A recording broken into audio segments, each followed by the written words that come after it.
Ladies and gentlemen, good afternoon and welcome.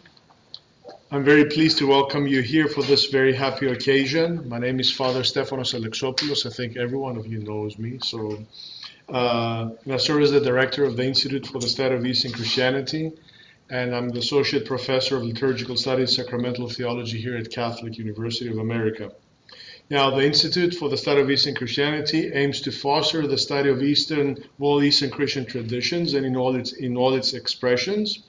It encourages course offerings, offers an undergraduate certificate program, sponsors a student organization for all Eastern Christians, welcomes lecturers, and sponsors conferences on Eastern Christian topics, and acts as a hub in the Washington, D.C. area for community engagement with the local Eastern Christian communities. Now, before we go to today's lecture, I would like you to draw your attention to an upcoming lecture on March 26th. We will host Dr. Helen Evans, the Mary and Michael J. Harris Curator for Byzantine Art Emerita from the Metropolitan Museum of Art, who will speak on Armenian art and the world. And I hope to see you all there. And also in March, we will have two lectures where we will host Bishop Daniel Findikian and one lecture by Maxwell Johnson. You will soon receive, as soon as we confirm the dates and the topics, you will soon receive an announcement. If you are not on our mailing list, please see Dominic right here in the front. Dominic, please raise your hand. Give Dominic your email address so that you can be on our mailing list. So now it's my honor to introduce our speaker, Dr. Julia Hintlian. Dr. Hintlian holds a BA in Religious Studies from the University of Pennsylvania and a Master of Theological Studies as a Dean's Fellow from Harvard Divinity School. Her PhD is in the study of religion at Harvard University, which was completed in 2025. Her dissertation explores Eastern Christian approaches to theological anthropology between the 6th and the 10th centuries by tracking the reception of Nemesius of Emes's text on the nature of man, according to Greek, Syriac, Armenian, and Arabic theologians, philosophers, and physicians. Among various distinctions she has received, I would highlight that she was the William R. Tyler Fellow in Byzantine Studies at Nabarton Oaks for the 2024-2025 academic year. Dr. Hintlian is currently preparing 2 volumes for publication, one on Armenian patristics, that will be published through the series in Eastern Christian Studies that we have here at Catholic University of America that ISAC is sponsoring, and another on Arabic esoterica. Her primary research languages include Armenian, start counting, Armenian, Syriac, Greek, and Arabic, and has also worked in Sogdian, I don't know what that is, Parthian, and the Middle Persian, and she promised that she will deliver her lecture in English. Today, she will be offering a lecture drawing from her rich experience in working with manuscripts on working with Eastern Christian manuscripts, challenges, methods, and possibilities. Dr. Hintlian, the floor is yours. Thank you so much.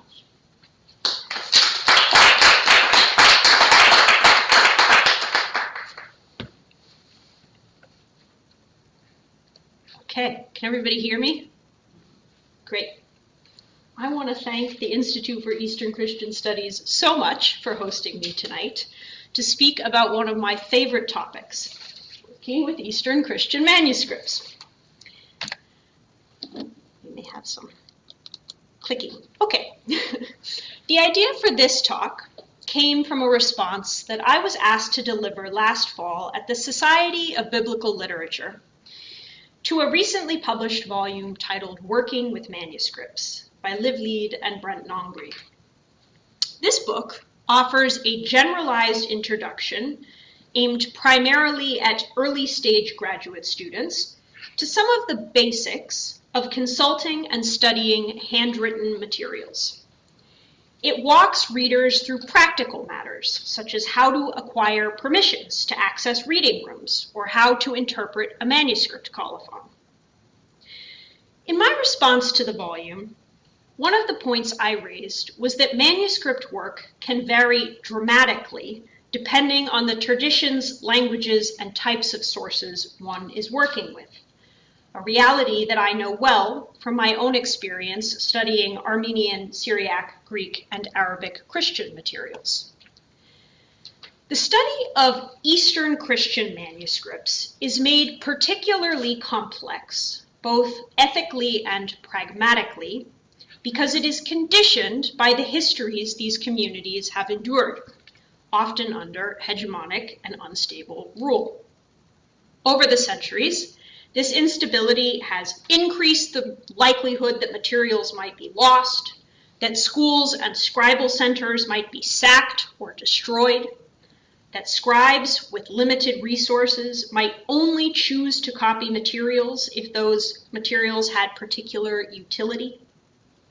And in the modern period, catastrophic ruptures like the Armenian genocide, which also devastated Syriac and Greek populations, have affected where manuscripts are held, how they become dispersed, who can access them, and under what conditions. In light of these complex dynamics, then, I would like to focus this evening on what I take to be some of the most important dimensions of work with Eastern Christian manuscript materials, and particularly on ways of engaging them that are both productive for scholarship and ethically sound. I have structured this talk as a series of 4 overarching reflections drawn from my own experiences in repositories and archives. As I address each of the 4, I will also spotlight some of the most interesting materials that I have had the pleasure of working with over the last decade.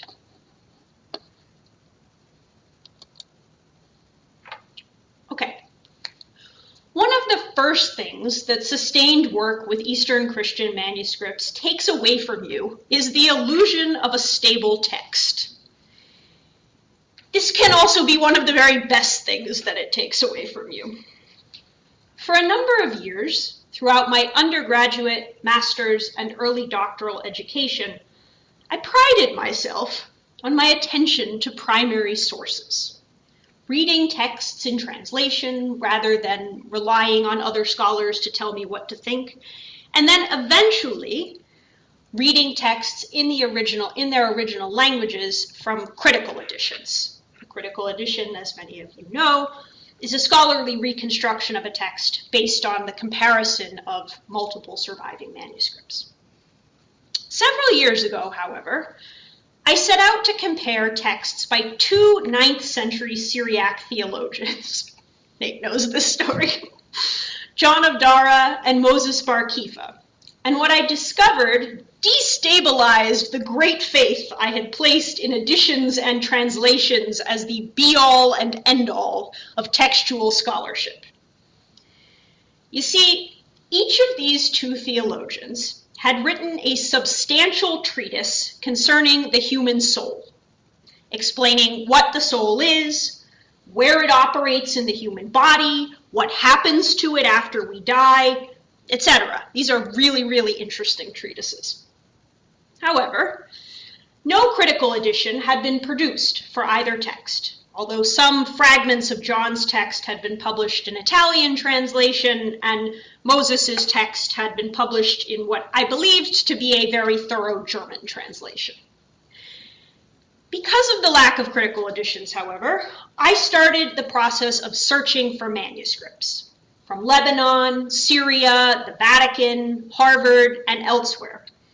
And suddenly I found myself quite bewildered, because material that some manuscripts were attributing to John was attributed by other scribes to Moses, and vice versa, while yet other manuscripts were combining material from both men into entirely new streams of discourse and filing it under the name of just one or the other theologian. For several months, I immersed myself further and further into these manuscripts, hoping for some sense of clarity, but finding myself spiraling into what seemed to be an endless and very nebulous rabbit hole. Ultimately, I realized something that, in retrospect, perhaps should have been obvious, but that took me some time to see because I had been trained to expect the textual stability of critical editions. The scribes who were copying the works of Moses and John did not actually seem to be concerned with nailing down the original version of either man's discourse. And perhaps it was not the best use of my time to chase down what are called ur-texts, or hypothetical original versions of texts, either. Once I realized this, I was free to ask new and more interesting questions. How was material from both John and Moses being spliced together? Where were shorter recensions or versions of this chimera text being produced? And in which monastic centers did the longer recensions originate? Was the material being organized to serve certain ends, such as reflection on death in a particular manuscript that contained other texts by authors who were focused on death? Suddenly, I found myself pursuing a different and more productive project, investigating not how the Syriac tradition might have passively received the works of John and Moses and preserved those works as ossified relics of an earlier era, but rather how this tradition treated their texts as a substrate or a fuel for evolving theological projects. Since my project with John and Moses, I have come to work on other manuscripts, and sometimes their associated critical editions, and my attention to textual instability has continued to pay off with new ideas and discoveries. Currently, for example, my colleague Giovanni De Russo and I are preparing a new edition and translation of a 9th century Arabic work of natural science, a compendium concerning the universe and all of its constituent parts, called The Secret of Creation and the Art of Nature. This text survives in 2 major recensions or versions, substantive versions. And one of them includes an Arabic translation of a 4th century Greek Christian treatise by Nemesius of Emesa called On the Nature of Man. Crucially, however, this version of Nemesius's text has been sanitized of all of its explicitly Christian references. So that is, the author of The Secret of Creation excised all of Nemesius's biblical references, his references to Christ, etc., while maintaining his anatomical descriptions of the human body and his summary of various opinions of ancient philosophers concerning the nature of the soul. In the 1970s, a German scholar named Ursula Weiser produced a critical edition of The Secret of Creation that was supposed to capture the differences between the 2 main recensions of this text. And for a while, my co-author Gio and I trusted this edition for our translation. At some point, however, I went to check the manuscripts, and I was surprised to discover that the edition had flattened the differences between the 2 recensions to such an extent that it was impossible to see how the translation of Nemesius's work had actually been woven in a very clever and thoughtful way into the broader arc of the Secret, so that it could support the Secret's comprehensive vision of creation. In 2015, the Syriac scholar Kristen Heel wrote the following about working with Syriac manuscripts. Quote, "Manuscripts indicate repeatedly that scribal activity involved attribution, appropriation, domestication, extraction, redaction, invention, selection, reworking, and remaking. In other words, scribes not only copied but rewrote Syriac literature. The reception of an author is indicated in the shape of their work as it was transmitted, rather than as we find it in the critical editions. The study of manuscripts is not only vital for understanding literary development, but also for writing a new history of Syriac literature." End quote. To be clear, Heel was not arguing for the complete disposal of critical editions, and I would never argue for such a thing either, with regard to Syriac materials or those of any other Eastern Christian traditions. Having a standardized version of a text can be extremely helpful, especially if there is not a lot of textual variation among manuscripts. But I am arguing that textual instability should not be seen as something scary or something to be swept under the rug and overcome, because it can be a source of all sorts of questions and answers about what scribes were up to, how traditions understood the value of a text, and why a particular text has reached us in the 21st century at all. Especially when we're talking about Eastern Christian materials, it can be easy to fall into the trap of either looking for texts in an ossified form, or into the trap of thinking that Eastern Christians throughout the centuries have merely preserved old, valuable patristic texts without innovation. Indeed, particularly because of the trauma these communities have endured, we might assume that they were more concerned with preservation than creation. Attending to manuscripts and the textual instability they reveal, however, has helped me to better appreciate the ways in which these communities have been profoundly creative, even amidst turbulence, and how their experiences over the centuries have influenced the forms in which ancient texts reach us. Okay, let me come now to my second reflection for the evening, about reading around the core text of a manuscript. The importance of looking at colophons, scribal notes, page numbers, crossed out words and phrases, and even doodles and other illustrations.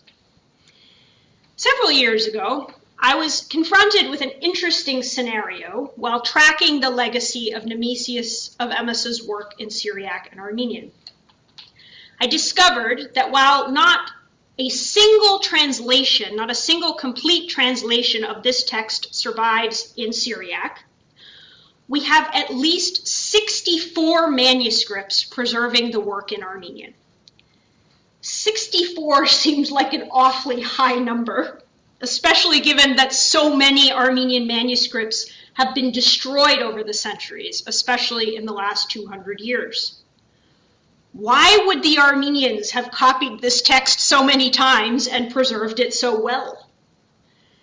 For this information, I started to investigate the colophons for these documents. As many of us know, a colophon is a note, usually written at the end of a manuscript, in which a scribe provides information about the production of the manuscript. Colophons often include details such as the scribe's name, the date and place of copying, the patron who commissioned the manuscript, the circumstances under which it was produced, and sometimes prayers, laments, or historical remarks. Colophons can also preserve valuable social and historical information beyond the text itself. And I discovered something interesting amidst this search of these 64 manuscripts. A number of them containing Nemesius's work could be traced to just a few monasteries, and several of those monasteries hosted illustrious medieval monastic schools, including the monastery of Gladzor in the Vayot Zor province of modern-day Armenia, considered one of the most important centers of learning in the 13th and 14th centuries, as well as the Gabos monastery in Yerzinga in modern-day Turkey, which likewise hosted a robust theological program in the 15th century. Very likely then, Nemesius's text had survived in the Armenian tradition because it was part of a medieval monastic school curriculum that perhaps demanded many copies for many classrooms. But investigating the colophons of these manuscripts is not all that I did.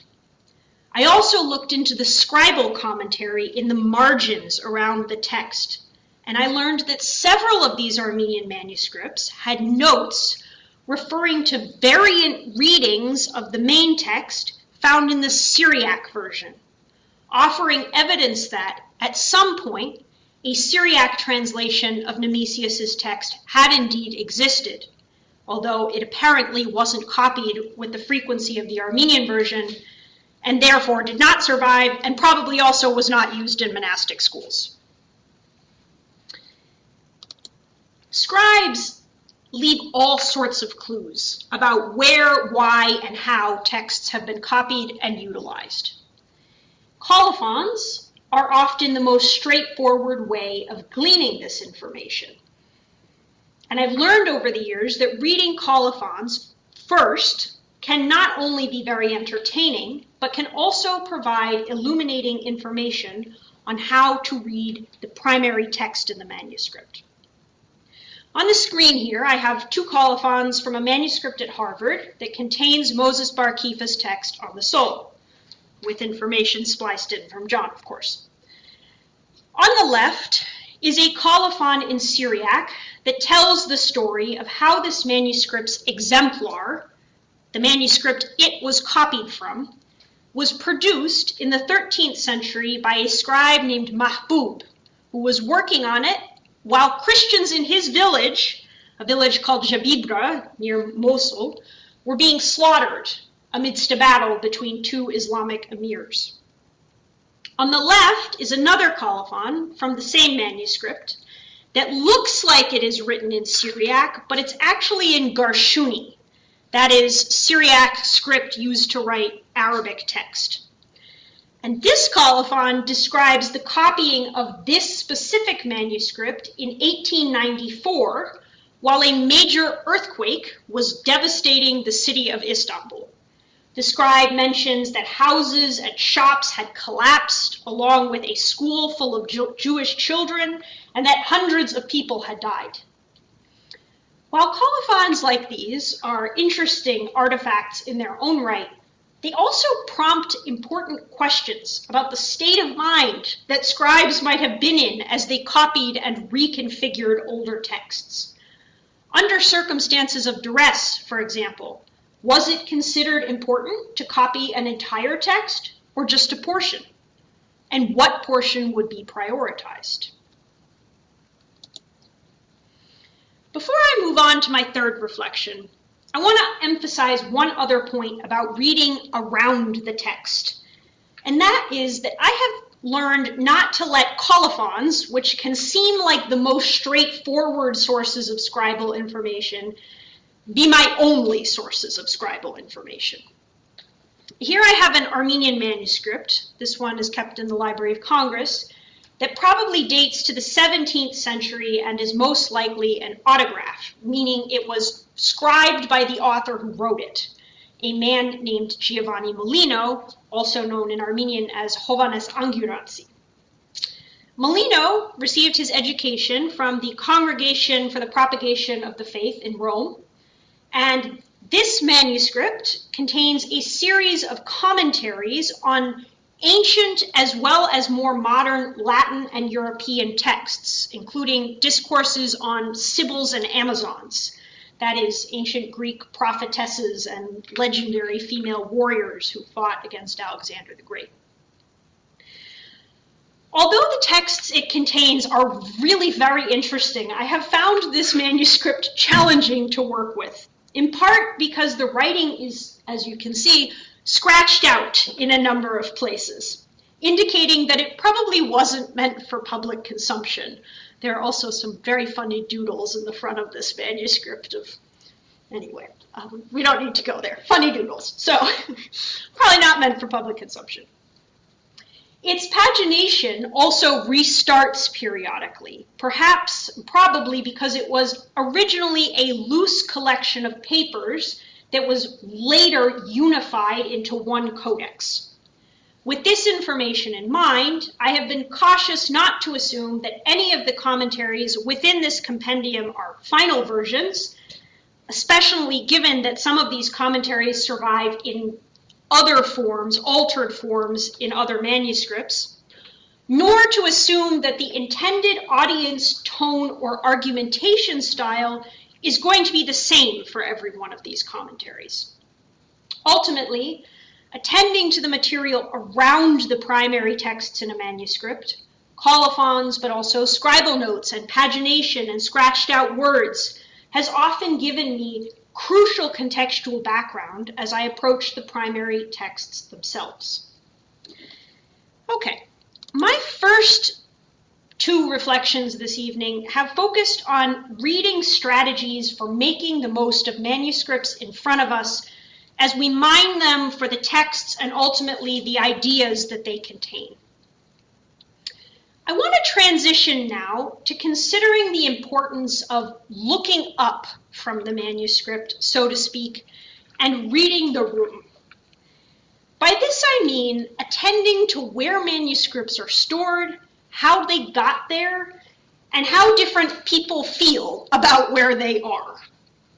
On the screen here, I have images of two manuscripts kept at Harvard that I had the opportunity to hear Dr. Sylvie Marion, who's the curator of the Armenian collection at the Morgan Library in New York, lecture on several years ago. The manuscript on the left is a Syriac lectionary. It's a collection of scripture readings for specific days, and this one includes readings for Lent, Holy Week, Easter. It was copied in or near the city of Mardin in southeastern Turkey, near the border with Syria, and it probably dates to the 11th or 12th century. The codex was given to Harvard by a Protestant missionary in the year 1900, and it came with a note indicating that it had been burned during what are called the Hintlian massacres, which occurred in eastern Turkey in 1895 and 1896. Somewhere between 100 and 300,000 people died in that event. Although this Syriac manuscript did not arrive with any definitive documentation to this point, it also appears to have been shot with a gun. So you can see the rippling of the pages on the image that I have here.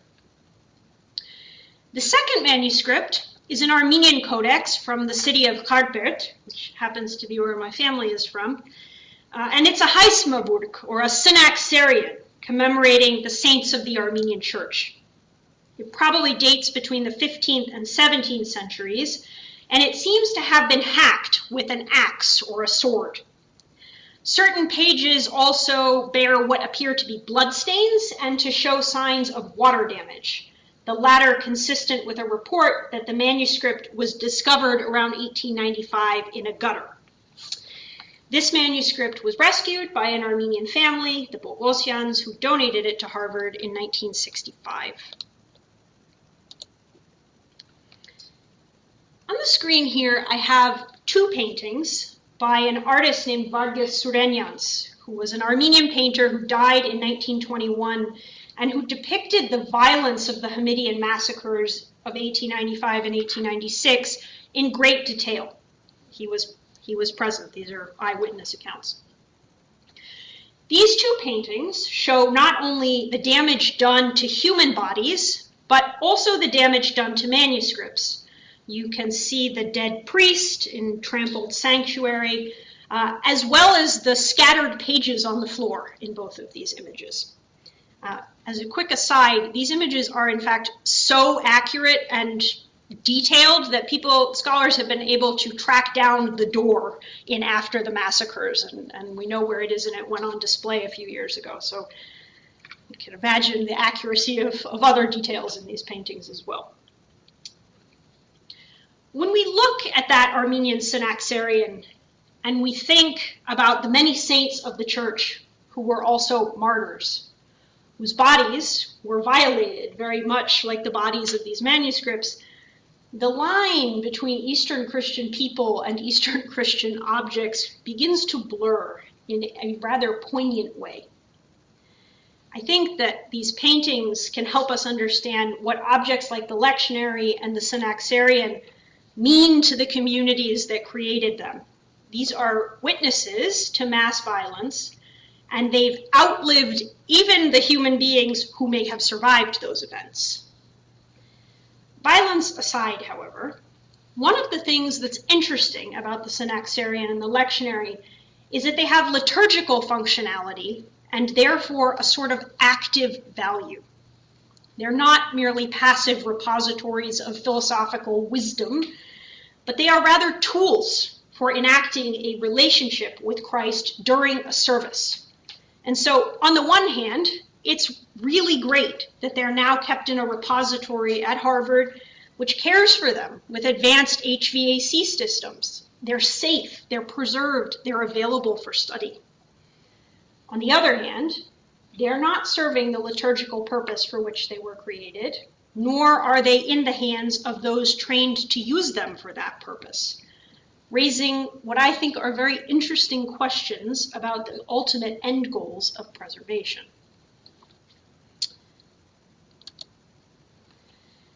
Questions about where Eastern Christian manuscripts are held, where they ought to be held, and to whom they should be accessible surface in complicated ways every few years.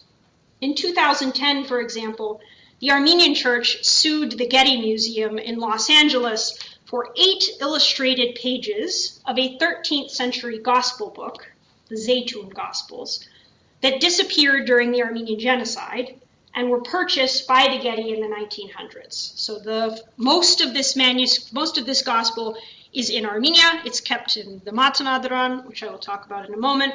But these 8 pages ended up at the Getty. The case was resolved in 2015 when the Getty acknowledged the Armenian Church as the proper owner of the pages, even as the Church agreed to allow those pages to remain in the Getty for proper care and preservation. The story was documented by Herinar Wattenpa in her volume, The Missing Pages. It's an interesting story. The Getty is a Western, non-Armenian institution. And so in some ways, it seems pretty straightforward that the Church should have been acknowledged as the rightful owner of the Zaytun pages. But what happens when this insider-outsider paradigm disappears, and yet repository dynamics are still complicated, even amongst members of a cultural or ethnic group? This past December, for example, a statement was released by the Matanadaran in Yerevan, which is the largest repository of Armenian manuscripts in the world. It claims to have about 23,000 manuscripts and other documents. The Matanadaran's statement expressed concern that a 15th century manuscript had been stolen from a small village in the Ararat province of Armenia, and the statement lamented that manuscripts were being held in private residences as well as, importantly, community church institutions. The statement further indicated that all such documents should be turned over to the Matanadaran as a, quote, indicator of civic maturity and responsibility, end quote, and that such documents could only be properly preserved and cared for in the Matanadaran, even if only under temporary custody agreements. This all sounds fairly reasonable, but there are 2 points that I want to make on background that complicate this statement that the Matanadaran put out. First of all, the modern-day Matanadaran has its origins in the year 1920, when Armenia's Soviet Bolshevik government nationalized the archive of the Mother See of Holy Echmiadzin, the spiritual and administrative center of the Armenian Church, and declared that all of Echmiadzin's collections were now the property of the working people of Armenia. In 1939, the Soviet Armenian government decided to move the collection to Yerevan, and in 1959, the Matanadaran was founded as an institute of scientific research in the building that I have on screen here. As you may know, the Soviets weren't exactly huge fans of Christianity. And so throughout this period, many scholars who wanted to study Christian texts in Armenia had to do so in very creative ways. One of my favorite examples is a Soviet Armenian study from 1959 describing the fathers of the church, so Basil of Caesarea, Nemesius, a variety of Armenian fathers, as biologists and precursors, forerunners to modern biologists. That was how he got around the fact that he wasn't allowed to write about patristics. So, the Montenegrin has a history of complicated relations with the church, which happens to be the source of most of the manuscripts in question. The second point that I would make is that over the last year, relations between the Armenian church and the Armenian government of Nikol Pashinyan have deteriorated drastically, to the point where the government of Armenia has opened a criminal case against the Armenian Catholicos, the leader of the church, and he has been barred from leaving Armenia. It's very messy. I don't want to get into the politics of that situation, but things are not looking good on the ground in Armenia right now. So, when the Montenegrin, which is a state-run, still a state-run institution, indicates that manuscripts from community churches should be turned over for care, we need to read that request in light of the historic relationship between the church and the state. Lest it seem like I am an agent for the Armenian church, love the Armenian church, der Hofsep, but I'm not an agent for the Armenian church, let me say that in modern history, there have also been times when church officials have not been responsible with manuscripts either. In Jerusalem in the 1960s and 1970s, for example, on one notable occasion, 23 manuscripts found their way from the Armenian monastery of St. James in Jerusalem to the auction block of Sotheby's in London, probably through the mediation of a high-ranking priest. That sale was stopped, but on account of that incident and some other very dark incidents that I don't particularly want to go into, and a very courageous archbishop named Norai Bulgarian undertook a long-term cataloging project to track these manuscripts so that they could not be sold out again. I could tell you further stories of intrigue and complicated legal and communal dynamics about who has the rights to Eastern Christian manuscripts. There are many such stories across different communities. But let me come back now to why these kinds of dynamics are relevant to scholarship, beyond the fact that they're merely very interesting. First of all, there are national and international laws in place about the use of cultural heritage. In 1972, for example, UNESCO, the United Nations Educational, Scientific, and Cultural Organization, has had what's called, since 1972, has had what's called the 1970 UNESCO Convention in place, which makes illicit trafficking of cultural property a crime.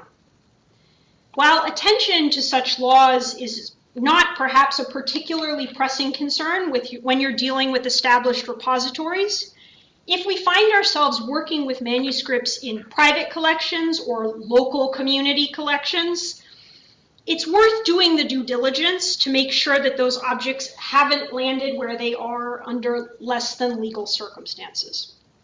And if you're planning to publish from such manuscripts, that due diligence is all the more important because many academic journals and societies, academic societies, have regulations in place in accordance with the UNESCO Convention and other laws that regulate what scholars are allowed to put in print. Second, even when an object is legally present in an established repository, where and how it arrived in that repository may be a matter of some contention or sensitivity for the community that created it. So perhaps a missionary delivered a manuscript to a Western repository after the Hamidian massacres in 1895, and now it is in that repository legally, 1895 was a long time before the UNESCO Convention came into effect, but the object nevertheless still isn't under the jurisdiction of the community that created it. So if we bring classes of students in to view these objects, I'm a big fan of manuscript-based pedagogy, and one of our students happens to be from the community of the object's origin, the student may have an understandably complex reaction. Furthermore, if we go to present our research on manuscripts at conferences in confessionally affiliated settings, we may likewise encounter friction about where those manuscripts are held and how they arrived there. This is I speak from personal experience on that.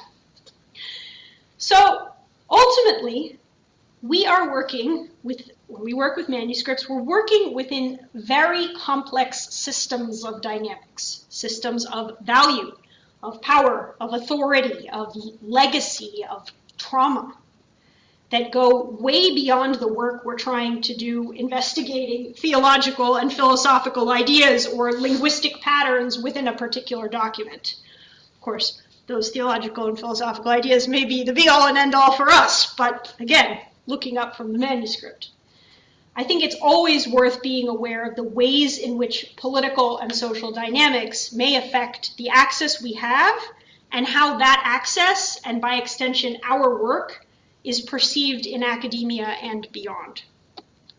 Okay, let me come now to my final reflection for the evening, which is future-facing, about the importance of making use of technologies that may be at our disposal. To be frank, I am not a tech whiz, but even with my limited capacities, I can recognize that tech is evolving at an ever-increasing speed, and some of these innovations are revolutionizing the work we can do with manuscripts, as well as the amount of time in which we can do it. On the screen here, I have the image of a manuscript held at Harvard that contains more of John of Dara's treatise on the soul than any other known manuscript in the world. This has been an invaluable document for helping me to understand what scribes have attributed to John versus what they have listed under Moses Bar Kifa's name. Unfortunately, this probably 13th century manuscript was severely damaged by water at some point during its long life, and now large parts of it are virtually unreadable with the naked eye.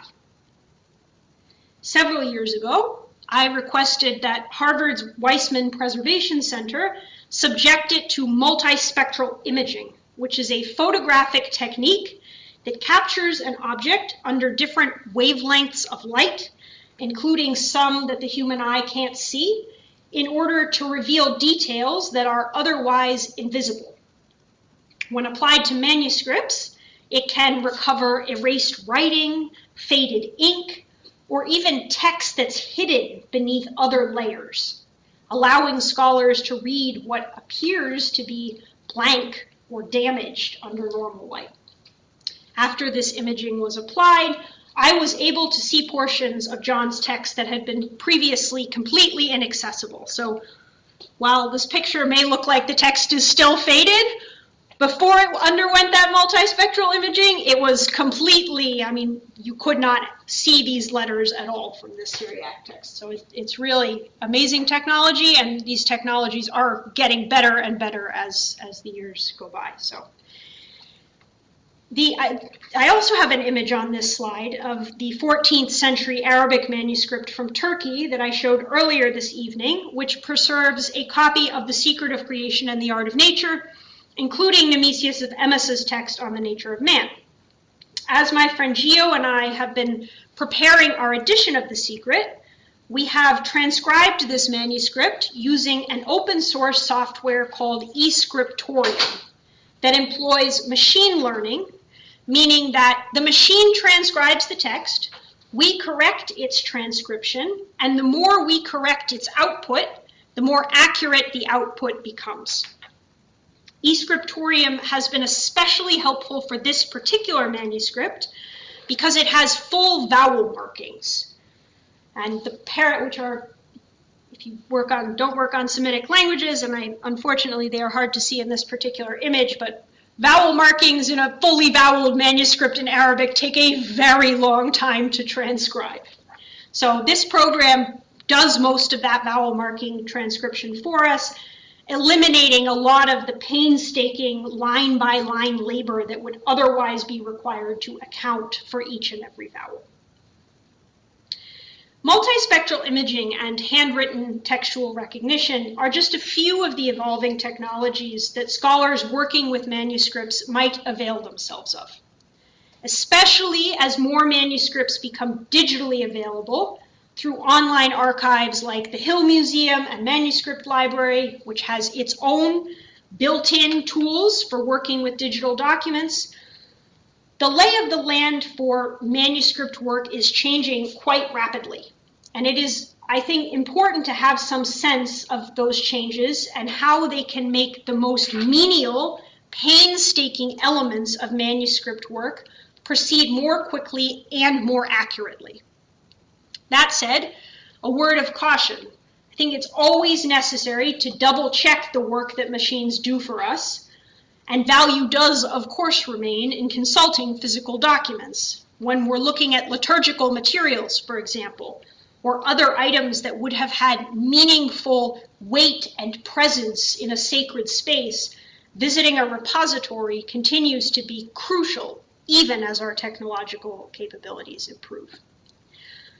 I want to begin wrapping up my remarks now. I have reflected this evening on 4 themes: the importance of textual instability, colophons and marginalia, attention to textual instability, colophons and marginalia, the social and political dynamics around where documents are preserved, and evolving technologies. These are, of course, only a few of the dynamics that merit attention when we think about how to approach work with manuscripts. There are significant remarks to be made about how to study scripts and paleography, for example, or how to conduct oneself in secular versus ecclesiastical repositories.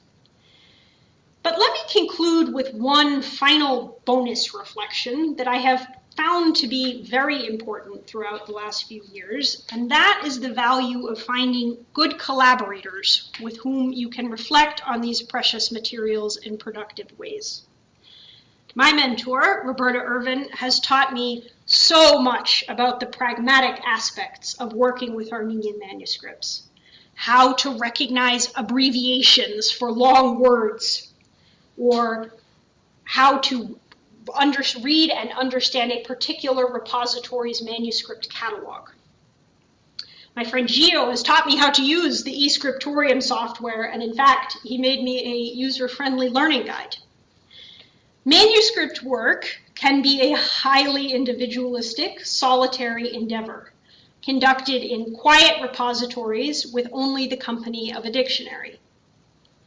But I have found it to be a far more enjoyable and illuminating experience when I have shared my discoveries, as well as my frustrations, with trusted mentors and friends. Sometimes I think about scribes working alone in medieval scriptoria, perhaps by candlelight, and I assume that in many ways theirs was a very solitary existence. But then I look at manuscript illuminations like these, showing John the Evangelist dictating to his student and scribe Prochorus. And I think about all of the teachers and students who came after them, and I get the sense that there is in fact something quite ancient and quite timeless about the collaborative spirit of working with manuscripts. Thank you very much.